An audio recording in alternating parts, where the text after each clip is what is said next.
Hello students, welcome back to Geography Guru channel. This is our third episode of class 10th Geography chapter number 7 Lifelines of Indian Economy, भारतीय अर्थव्यवस्था की जीवन रेखाएं। आज का जो हमारा एपिसोड रहेगा उसमें हम बात करने वाले हैं परिवहन के कुछ और साधनों के बारे में। हम मेनली डिस्कस करेंगे वाटरवेज यानी जल परिवहन और उसके बाद एयरवेज यानी वायु परिवहन के बारे में। हम उनके एस्पेक्ट्स के बारे में जानेंगे, पत्तनों का उसमें क्या भूमिका रहती है, इंपॉर्टेंट एयरपोर्ट्स कौन से हैं, ये सब कुछ हम पढ़ने, समझने और जानने वाले हैं। चलिए आज के सेशन की शुरुआत करते हैं। सबसे पहले हम वाटरवेज के साथ शुरुआत करेंगे। वाटरवेज जल परिवहन का एक महत्वपूर्ण साधन है, किसी भी देश के अंतर्राष्ट्रीय व्यापार का आधार होता है ये। सबसे पहले हम गुणों की बात करते हैं, क्यों इतना इम्पोर्टेंट है, क्यों इसका महत्व है। तो पहला ये है कि ये परिवहन का सबसे सस्ता साधन है। इसमें भारी वस्तुएं या जो स्थान अधिक घेरती है, स्थूलकाय वस्तुएं, उनको ढोने में ये सबसे महत्वपूर्ण होता है। तीसरा, ये ऊर्जा सक्षम है, इसमें ऊर्जा का सबसे कम उपयोग होता है और पर्यावरण के अनुकूल भी है, प्रदूषण बहुत कम होता है। तो eco friendly mode of transport भी है ये, यानी सबसे सस्ता भी है और सबसे कम प्रदूषण करने वाला भी है। ये अंतर्राष्ट्रीय व्यापार का आधार होता है। किसी भी देश का अंतर्राष्ट्रीय व्यापार है उसका आधार यही होता है। हमारे देश का लगभग 90%, 90 से 95% जो अंतर्राष्ट्रीय व्यापार होता है भार के अनुसार, वो जल परिवहन या समुद्री मार्गों से होता है। यही दूसरे देशों के साथ भी है। भारत में जो जल परिवहन है उसको हम दो भागों में बांट सकते हैं, आंतरिक जल परिवहन और समुद्री जल परिवहन। तो हमारे यहाँ पर आंतरिक जल परिवहन की भी सुविधा उपलब्ध है, क्योंकि हजारों नदियाँ बहती है, सदावाहिनी नदियाँ बहती है, खास तौर पे उत्तरी भारत में। हमारे यहाँ पे लगभग 14,500 किलोमीटर लंबे मार्ग हैं जो आंतरिक जल परिवहन के लिए उपलब्ध हैं, और इनमें से कुछ जल मार्गों को राष्ट्रीय जल मार्ग भी घोषित किया गया, यानी कि उनका भी महत्वपूर्ण योगदान है देश के आंतरिक व्यापार में। तो चलिए हम देखते हैं कि कौन कौन से हमारे यहाँ पे नेशनल वाटरवेज हैं। सबसे पहले मैं ये बता दूं कि आपकी एनसीईआरटी बुक में जो अपडेटेड नहीं है, कुछ बुक में 3 नेशनल वाटरवेज दिए गए हैं, कुछ में 5 दिए गए हैं। पहले जो 3 है वो ज़्यादा इंपॉर्टेंट है।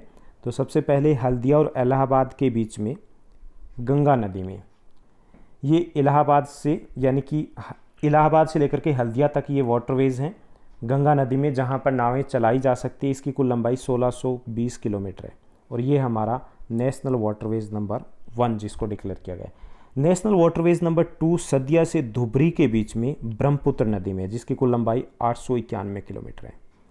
नेशनल वाटरवेज नंबर 3 ये केरल में पश्चिमी तटीय नहर, वेस्टर्न कोस्टल जो कैनाल है वहाँ पर है ये, इसकी कुल लंबाई 205 किलोमीटर है। तो नेशनल वाटरवेज नंबर 1 इलाहाबाद से हल्दिया तक जाता है, गंगा नदी में है, 1620 किलोमीटर उसकी लंबाई है। दूसरा नेशनल वाटरवेज नंबर 2 सदिया से धुबरी ब्रह्मपुत्र नदी में 891 किलोमीटर उसकी लंबाई है। तीसरा पश्चिमी तटीय नहर केरल में है, जिसकी कुल लंबाई 205 किलोमीटर है। इसके अलावा 2 और भी नेशनल वाटरवेज हैं जिनको सरकार के द्वारा डिक्लेयर किया गया है, वो है काकीनाडा और पुदुचेरी नहर, जिसकी कुल लंबाई 1078 किलोमीटर के आसपास है। नेशनल वाटरवेज नंबर 4 है। नेशनल वाटरवेज नंबर 5 ये मातई नदी, महानदी के डेल्टा चैनल, ब्राह्मणी नदी, पूर्वी तटीय नहर के साथ साथ ब्राह्मणी नदी का विशेष विस्तार करके बनाया गया है। इसकी कुल लंबाई 588 किलोमीटर है। तो ये हमारे 5 महत्वपूर्ण राष्ट्रीय जल मार्ग हैं। तो इनमें से कौन सा पहला, दूसरा, तीसरा कहाँ से कहाँ तक जाता है, कितनी लंबाई है, एग्ज़ाम के पॉइंट ऑफ व्यू से काफ़ी इंपॉर्टेंट है, और जो बच्चे एनटीएससी की तैयारी करें उनके लिए सब कुछ इंपॉर्टेंट है। अब जो हमारे देश का या किसी भी देश का अंतर्राष्ट्रीय व्यापार होता है उसका आधार होता है समुद्री पतन। समुद्री मार्गों से जब व्यापार किया जाता है तो समुद्री पतन ही वही स्थान होते हैं जहां से व्यापार होता है। तो हमारे देश में भी काफ़ी सारी महत्वपूर्ण समुद्री पतन हैं, 12 प्रमुख है और कुछ छोटी छोटी पतनें जिनके द्वारा अंतर्राष्ट्रीय व्यापार होता है। तो चलिए हम उनके बारे में बात करते हैं। मैपवा के लिए इम्पोर्टेंट टॉपिक है ये आप यहाँ पे देख पा रहे हो, समुद्री पतन किस तरीके से वहाँ पर कार्गो की फैसिलिटी होती है और बहुत व्यवस्थित तरीके से व्यवस्था की जाती है। भारत के विदेशी व्यापार भारतीय तट पर स्थित विदेशी पत्तनों, जो समुद्री पत्तनों हैं, उनके द्वारा किया जाता है। हमारे देश का 95% व्यापार, 95% किस आधार पे? भार के आधार पे। और मूल्य के आधार पे देखें तो 68%, 68% जो हमारा व्यापार है वो समुद्री मार्गों से होता है। और समुद्री मार्गों से होने का मतलब है ये बंदरगाहों से, पत्तनों से होता है।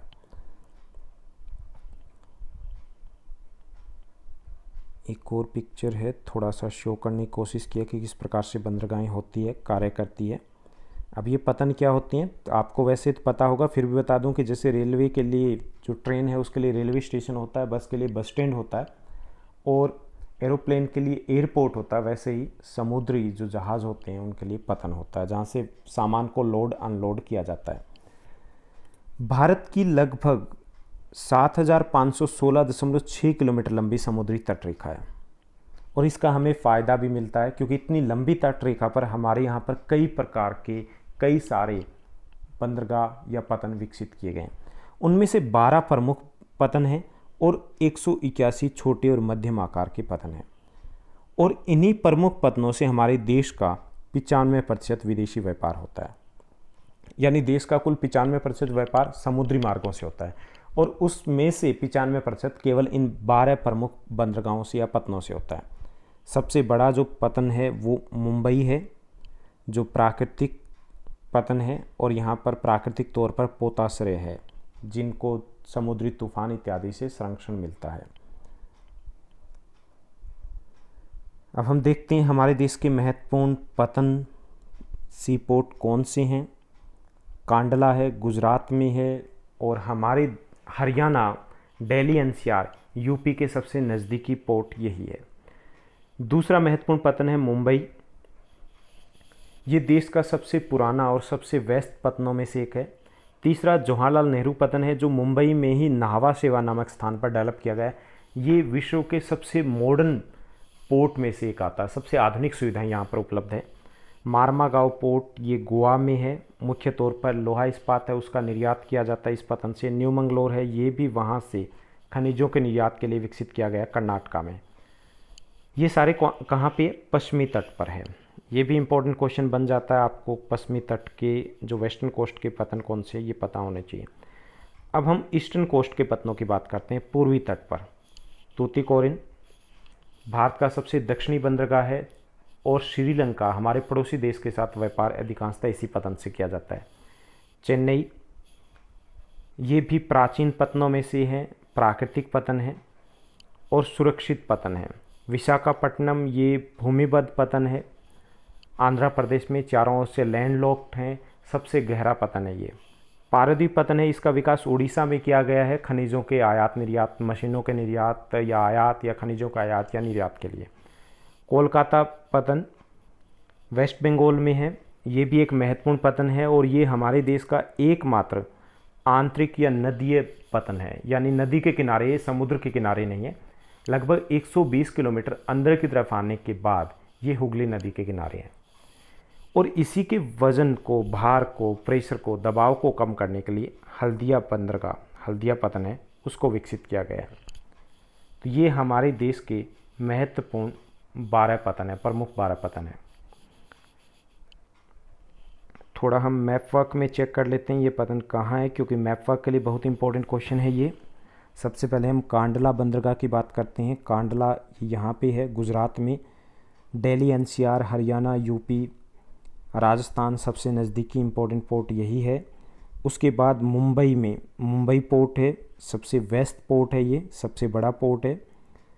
और यहाँ पर मुंबई में ही दूसरा JNPT, जवाहरलाल नेहरू पोर्ट है, नाहवा सेवा में, ये विकसित किया गया, सबसे आधुनिक पोर्ट है।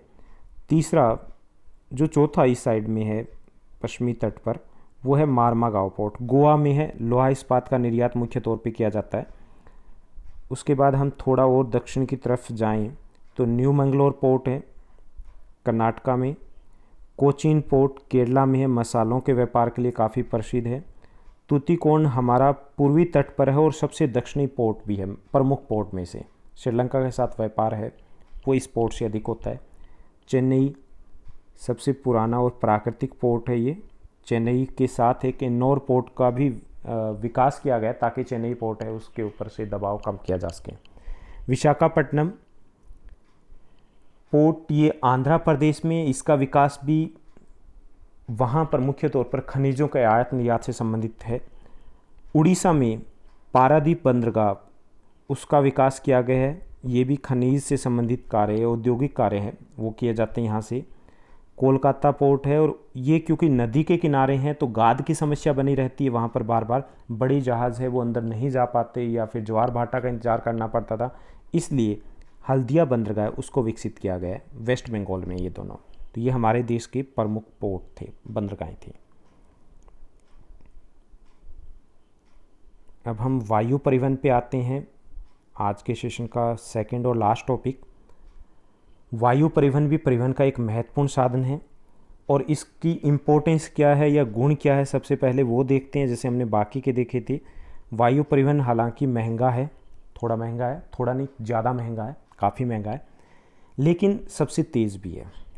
महंगा तो है, मिडिल क्लास फैमिलीज़ की पहुंच में नहीं होता, पिछले कुछ वर्षों में थोड़ी सी सस्ते हुए या फिर आय बढ़ी है, दोनों ही कारणों से वायु परिवहन को आम लोग भी उपयोग में लाने लगे, लेकिन फिर भी ये महंगा है।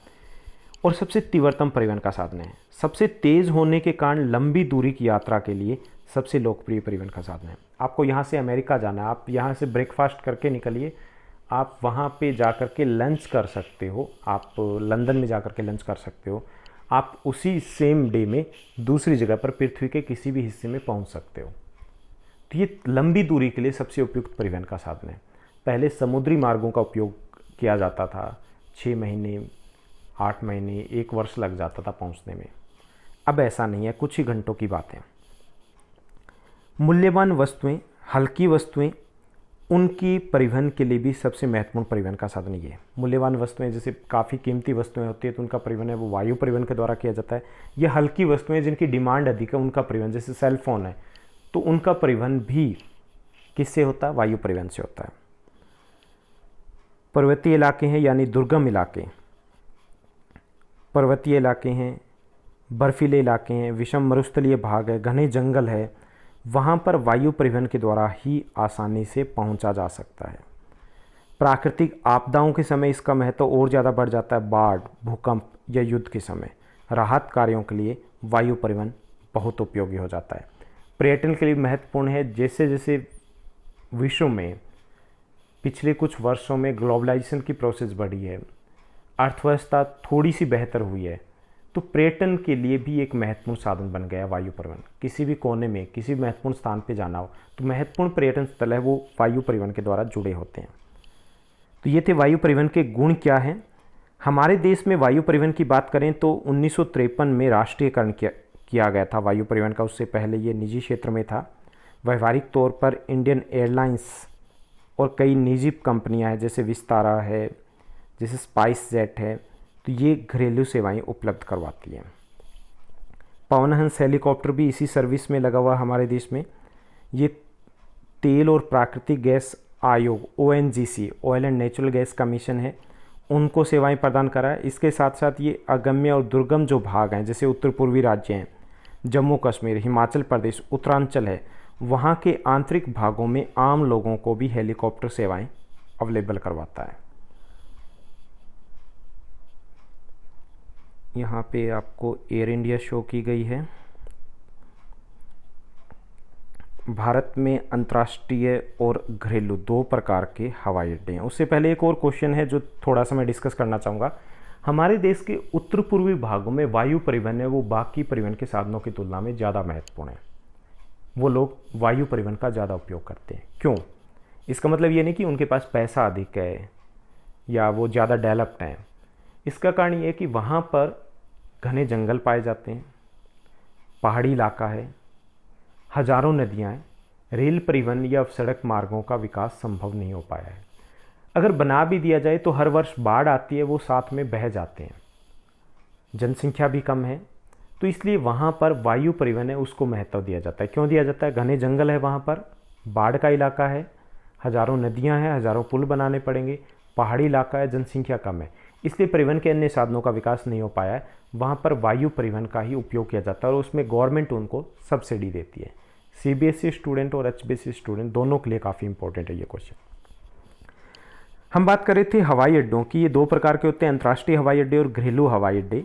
डिफरेंस आपको पता है, अंतर्राष्ट्रीय हवाई अड्डे इंटरनेशनल एयरपोर्ट है, वहाँ से दूसरे देशों के लिए जो एरोप्लेन है वो अवेलेबल होती है। कुछ महत्वपूर्ण अंतर्राष्ट्रीय हवाई अड्डे कौन से हैं आपके NCERT में सिर्फ कुछ ही दिए गए हैं, अब इनकी संख्या काफ़ी बढ़ चुकी है, हम उन्हें कुछ तक ही लिमिटेड रहेंगे, उनको हम देखते हैं। राजा सांसी अंतर्राष्ट्रीय हवाई अड्डा अमृतसर में है, अभी गुरु रामदास नाम कर दिया गया है, आप दोनों ही नाम याद रखिए। नई दिल्ली में इंदिरा गांधी अंतर्राष्ट्रीय हवाई अड्डा है पालम में। छत्रपति शिवाजी अंतर्राष्ट्रीय हवाई अड्डा ये मुंबई में है। राजीव गांधी इंटरनेशनल एयरपोर्ट ये हैदराबाद में है तेलंगाना में। नेताजी सुभाष चंद्र बोस इंटरनेशनल एयरपोर्ट ये वेस्ट बंगाल में है। मीनमबक्कम इंटरनेशनल एयरपोर्ट ये चेन्नई में है। तो ये इंपॉर्टेंट इंटरनेशनल एयरपोर्ट है, आपके मैप वर्क के लिए बहुत इंपॉर्टेंट है ये। तो ये था हमारा वायु परिवहन जिसके बारे में हमने जाना। उससे पहले हमने जल परिवहन की बात की। उम्मीद करता हूँ बहुत अच्छे से पढ़ रहे होंगे, समझ रहे होंगे। ऐसे ही पढ़ते रहिए, बढ़ते रहिए, और ज़रूरी है कंटिन्यूटी। अगर आप लगातार पढ़ते रहोगे, कोई भी चीज़ मैजिक नहीं होती। कहीं आप ये सोच रहे हो कि हमें टॉप करना है और हम कुछ ही मिनट में हो जाएं, या ये लग रहा हो कि 1 या 2 दिनों में हो जाए, तो ऐसा कुछ नहीं है। सफलता का कोई शॉर्टकट नहीं होता। आप जितना डिटेल में जाओगे उतना चीज़ों को समझोगे, जितना समझोगे उतना ही लंबे समय तक उनको याद रख पाओगे और आगे के लिए नींव बनेगी। अगर आप शॉर्टकट की सोचोगे तो आपके लिए समस्या रहने वाली है, क्योंकि शॉर्टकट है वो टिकाऊ नहीं होता।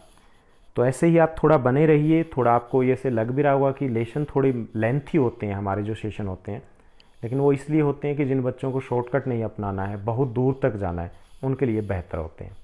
Thank you, bye bye and have a nice day.